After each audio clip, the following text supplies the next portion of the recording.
Hello dear student.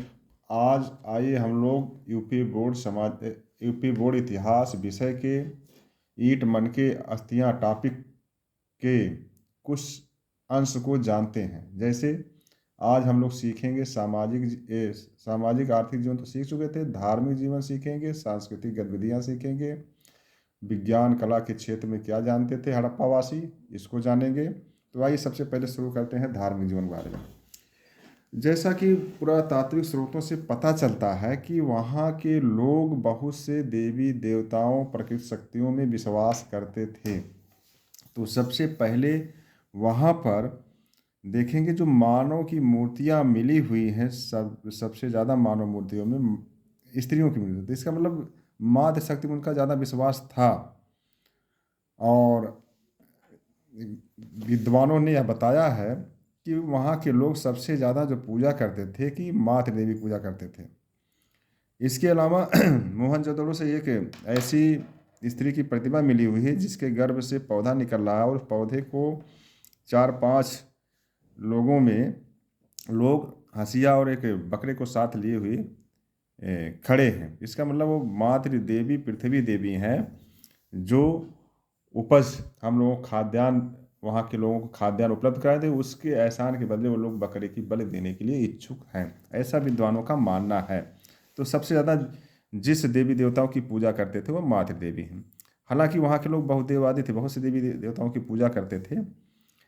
और दूसरे number पर जो देवी देवता हैं जिनका पूजा करते थे वो है शिव या महादेव, जो है महादेव या शिव जी। शिव जी, इसका साक्ष्य मिला हुआ है कहाँ से? हड़प्पा से एक त्रिमुखी पाषाण के देवता मिले हुए हैं जो मार्शल महोदय हैं उस प्रतिमा को आदिशिव के नाम से इंगित किया है। ऐसे ही मोहनजोदड़ो से एक सींग वाले पुरुष जो तीन मुख है जिनके चित्र मुहर पर बना हुआ मिला है और जो योगासन मुद्रा में बैठे हुए हैं, इस चित्र के बाएं तरफ हाथी और बाघ है, दाएं तरफ उनके गैंडा और भैंसा बैठे हुए हैं।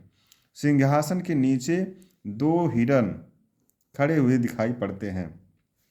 ऐसा 2 प्रकार का विचार आता है इस चित्र से कि ये हो सकता है पशुपति अर्थात शिव जी हों, और दूसरा विचार यह है, कुछ विद्वानों ने बताया कि यह आदि जैन तीर्थंकर थे, आदिनाथ या ऋषभनाथ, जिन्हें पशुओं से प्रेम था।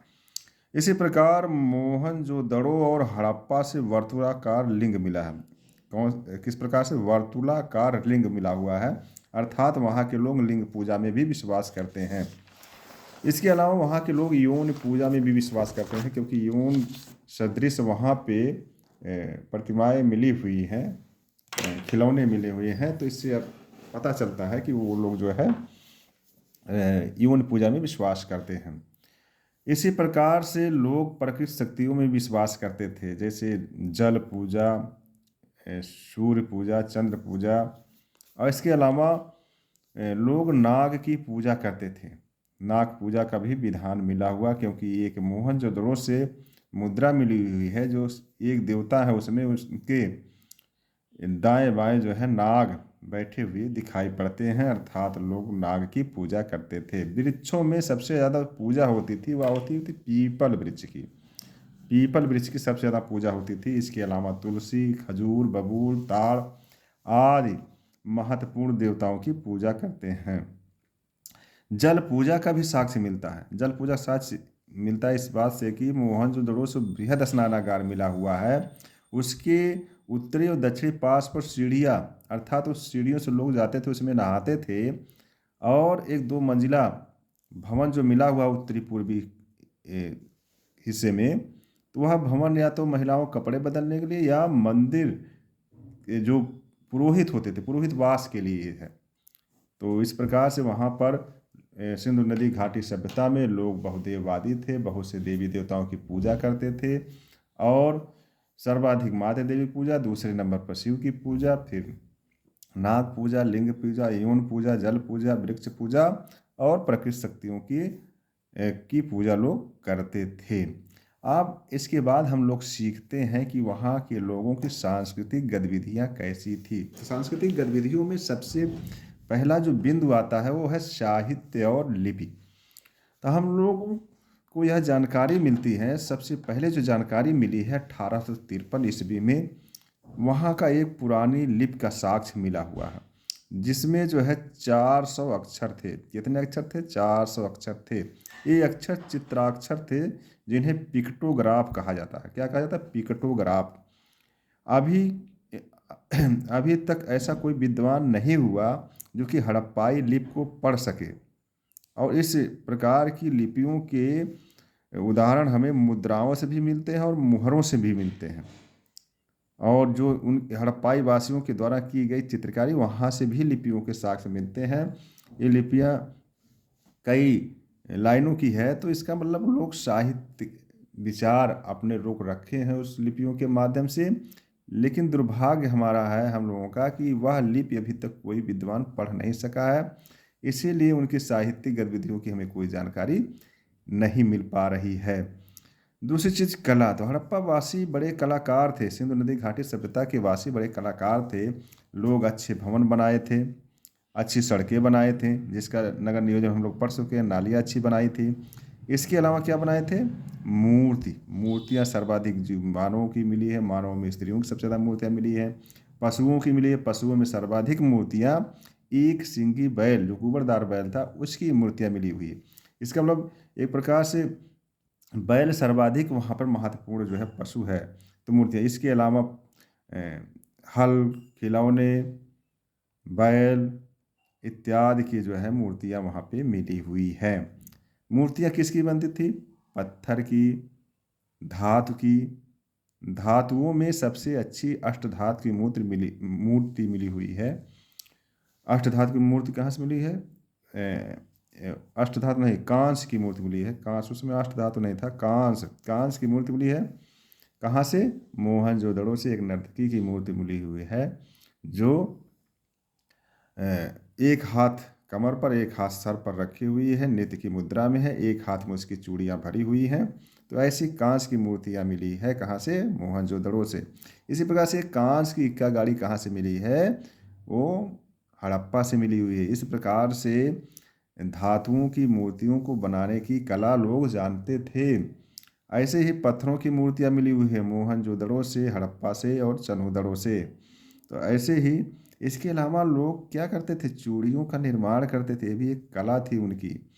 इसके अलावा क्या बनाते थे? मनका, जो चानुदड़ा से मनका बनाने का कारखाना मिला हुआ है, वह भी उनकी कला का एक द्योतक है।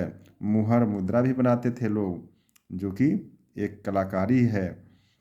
इसी प्रकार से लोग चित्रकला और वास्तुकला में भी जो है लोग प्रवीण थे। इसी प्रकार से लोग बाँट बना चुके थे। बाँट मतलब वजन, तौल, माप की इकाई के रूप में।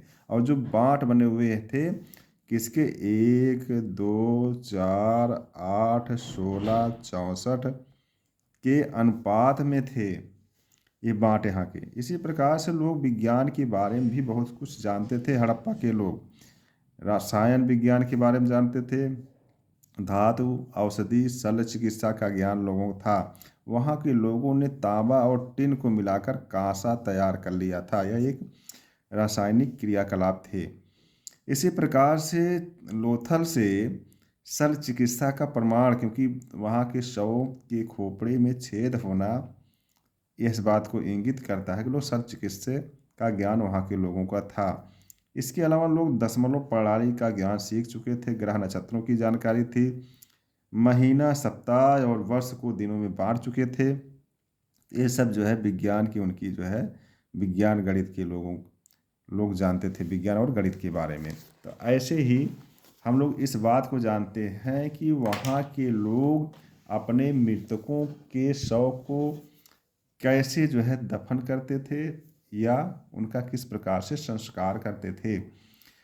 तो हड़प्पा वासी या सिंधु नदी घाटी सभ्यता के लोग जो समाधान की उनकी विधि थी, तो नंबर 1 विधि थी पूर्ण समाधान, अर्थात अपने मृतक के शरीर को ताबूत में अथवा ऐसे ही मिट्टी खोदकर उसमें दफन कर देते थे। इसमें एक प्रकार से कह सकते हैं 2 रीतियाँ, एक तो ताबूत में रख करके शव को मिट्टी में दफन करते थे, अथवा दूसरा कि पूरे शव को मिट्टी में खोद कर उसमें दफन करके मिट्टी ऊपर से डाल देते थे। तो जो ताबूत के साथ दफन करने का साक्ष्य मिला है वो हड़प्पा से मिला है। और हड़प्पा से एक चीज़ क्या मिला है, कब्रिस्तान R37। लोथल से मिला है 3 युगल समाधान, मतलब एक साथ 3 लोगों को शव को दफन किया गया था। कहाँ से? लोथल से। कालीबंगा से भी युगल समाधान मिला हुआ कि एक साथ 2 लोगों को दफन करने का प्रचलन था। इसके अलावा बुर्ज होम जो कश्मीर में पड़ता है वहाँ से कुत्ते के साथ व्यक्ति को दफन किया गया था।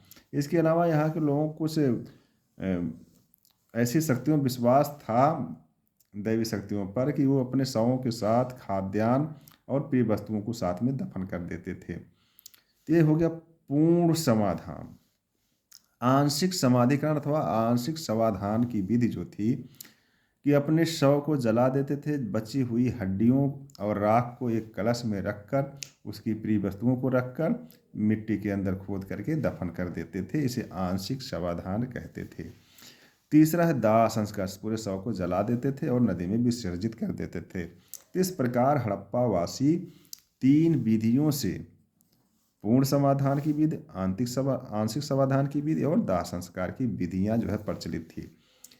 अच्छा, एक चीज़ और यहाँ पे है विशेष बातें कि ये लोग अपने शवों को अधिकांशतः सिर उत्तर दिशा में, पैर दक्षिण दिशा में रख के दफन करते थे। किंतु लोथल से यह साक्ष्य मिला है कि वहाँ के लोग अपने मृतक परिजन के शव को पूर्व दिशा में सर रखते थे, पश्चिम दिशा में पैर रख के दफन करते थे। लेकिन कालीबंगा से यह उदाहरण मिला हुआ कि अपने परिजन के शव को दक्षिण दिशा में सर रख के और उत्तर दिशा में पैर रख करके समाधान करते थे। तो ये विशेष बातें हैं हड़प्पा वासियों के समाधान की विधियों के बारे में। आइए अंतिम में हम लोग यह सीखते हैं कि इतनी विकसित सभ्यता जो लगभग 3000 ईसा पूर्व में विकसित होना आरंभ किया और 2500 ईसा पूर्व में लगभग विकसित हो चुकी, और धीरे धीरे करके 1750 या कह सकते हैं 1500 ईसा पूर्व तक आते आते उनका पतन क्यों हो गया। तो इसके पीछे विद्वान जन एक मत नहीं है कि हड़प्पा सभ्यता या सिंधु नदी घाटी सभ्यता का पतन कैसे हुआ, इस पर विद्वान जन एक मत नहीं है। कुछ विद्वान हैं जैसे गार्डन चाइल्ड, मार्टिमर व्हीलर और पिगेट महोदय ने यह बताया कि आर्यों ने भारत पर आक्रमण किया अथवा बाह्य आक्रमणकारी आए और सिंधु नदी घाटी सभ्यता के नगरों को ध्वस्त कर दिया। इसका जो है 2 तर्क देते हैं। पहला तर्क यह है कि वेदों में आंशिक वर्णन मिलता है। वेदों में क्या वर्णन मिलता है कि आर्यों के प्रधान देवता इंद्र को पुराम भेदता कहा गया, मतलब पुरों को नष्ट करने वाला। तो आर्य आए 1500 ईसा पूर्व में। कब आए यार? 1500 ईसा पूर्व में, और आए इंद्र के नेतृत्व में और हड़प्पाई नगरों दुर्गों को नष्ट किया, इसीलिए उन्हें पुराम भेदता की उपाधि दी गई, ऐसा विश्वास था मार्टिमर व्हीलर, पिगेट और गार्डन चाइल्ड का। दूसरा चीज साक्ष्य मिला हुआ है कहाँ से? मोहनजोदड़ो से, जहाँ एक कब्र में बिखरे हुए नरकंकाल मिले हुए हैं, अर्थात बाह्य आक्रमणकारी आए, यहाँ के नागरिकों को कत्लेआम कर दिया और इकट्ठे जो है वहाँ पे दफन कर दिया गया। तो 2 विचारों से इन विद्वानों का विश्वास है कि बाह्य आक्रमणकारी के कारण यहाँ की सभ्यता का पतन हुआ। किंतु केवल मोहनजोदड़ो या कुछ स्थानों से ऐसे साक्ष्य मिलने से यह सिद्ध नहीं होता कि हड़प्पा सभ्यता का पतन आर्यों के आक्रमण अथवा बाह्य आक्रमण से हुआ। दूसरा विचार यह है दयाराम साहनी का कि जल पलावन हुआ। जल पलावन मतलब बाढ़ आ गई, ऐसा ऐतरेय ब्राह्मण में बताया गया है कि जल पलावन से नष्ट हुआ। तो इसका जिक्र करते हैं। दूसरी चीज कि मोहनजोदड़ो जो नगर है वह 7 बार बाढ़ से नष्ट हुआ। मैके और एस.आर. राव ने कहा था बाढ़ से और जल पलावन बाढ़ भी आ सकता है और बहुत ज़्यादा पानी भर जाए स्थान पे, नगरों में।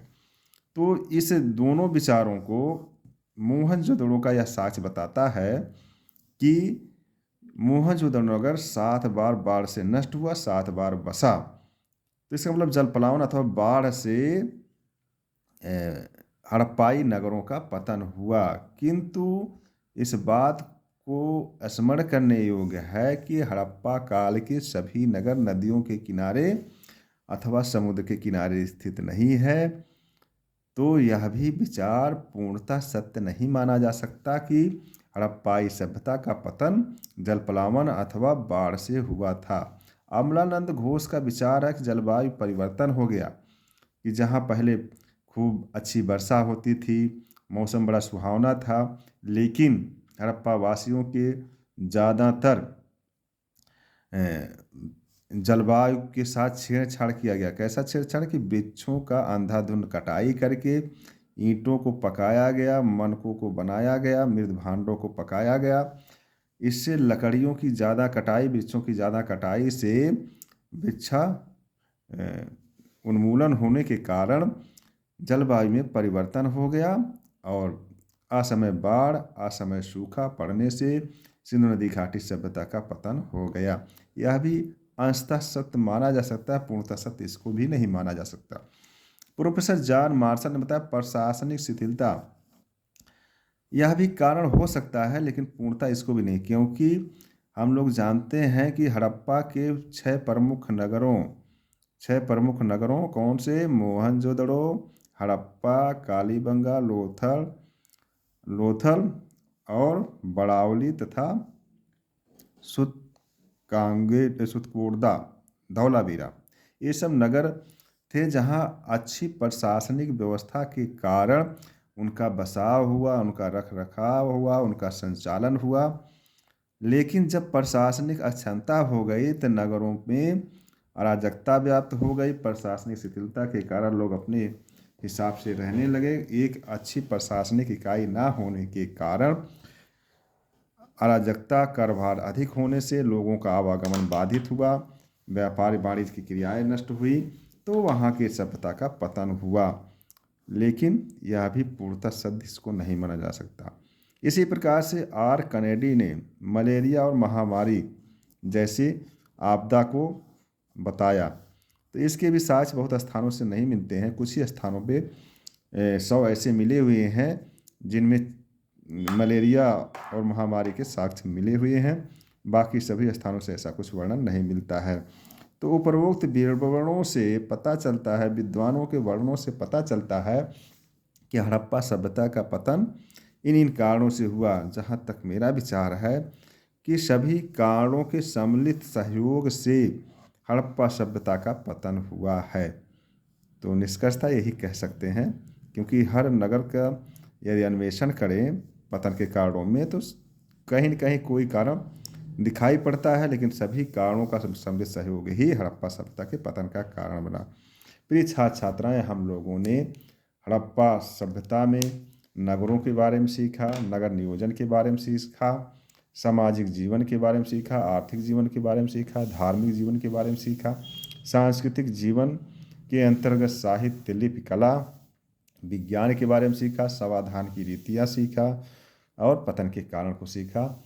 हमारे ख्याल से आपके पूरे टॉपिक के जितने भी प्रश्न बन सकते थे लगभग पूर्ण हो गए हैं।